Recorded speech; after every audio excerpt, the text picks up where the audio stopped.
ঘটনাটি ঘটেছে মালদার হরিশ্চন্দ্রপুর ২ নম্বর ব্লকের মালিয়র বাঁধ রোড সংলগ্ন নারায়ণপুর এলাকায়। জানা গেছে ওই এলাকার বাসিন্দা আব্দুল সাত্তার সহ তার ২ ছেলে জাবির আলী এবং নুমান আলীর বাড়ির উপরেই ঝড়ের দাপটে শুকনো গাছ ভেঙে পড়ে। ফলে বাড়ি প্রচণ্ডভাবে ক্ষতিগ্রস্ত হয়, ঘরের আসবাবপত্র ভেঙে চুরমার হয়ে যায়। সেই সঙ্গে এক মহিলা সহ মোট ৩ জন আহত হন। ঘটনায় ক্ষতিগ্রস্ত পরিবারের সদস্য সহ স্থানীয় বাসিন্দাদের অভিযোগ, মালিয়র বাঁধে সারি সারি সরকারি গাছ রয়েছে, যার মধ্যে বেশ কিছু গাছ শুকিয়ে গেছে। তাই তারা দীর্ঘদিন ধরেই শুকনো গাছ কাটার আবেদন জানিয়ে আসছেন সেচ দপ্তরে। কিন্তু সেচ দপ্তর বা বন দপ্তর কেউই শুকনো গাছ কাটার ব্যাপারে কোনো উদ্যোগ গ্রহণ করেনি।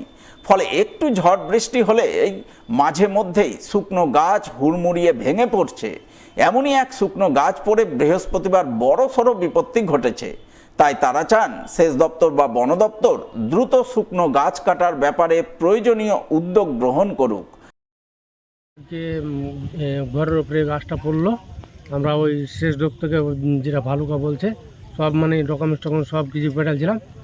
আবার কিছু চোট লেগেছে, আবার ঘরের সামান কিছু ভেঙেছে, গাড়ির একটা আগা দিকে আমার ফেটে ক্ষতি সব কিছু তো রেকর্ডিং হলো। ডকুমেন্টস সব কিছু আমি জমা দিয়েছিলাম। বলছি কতদিন ধরে এই গাছটা এরকম শুকনো অবস্থায় দাঁড়িয়ে? এই গাছটা মোটামুটি ৬-৭ বছর আছে। আবার ২ বছর লোকজন আসছে নাম্বার লিখে দিচ্ছে, আবার চলে যাচ্ছে।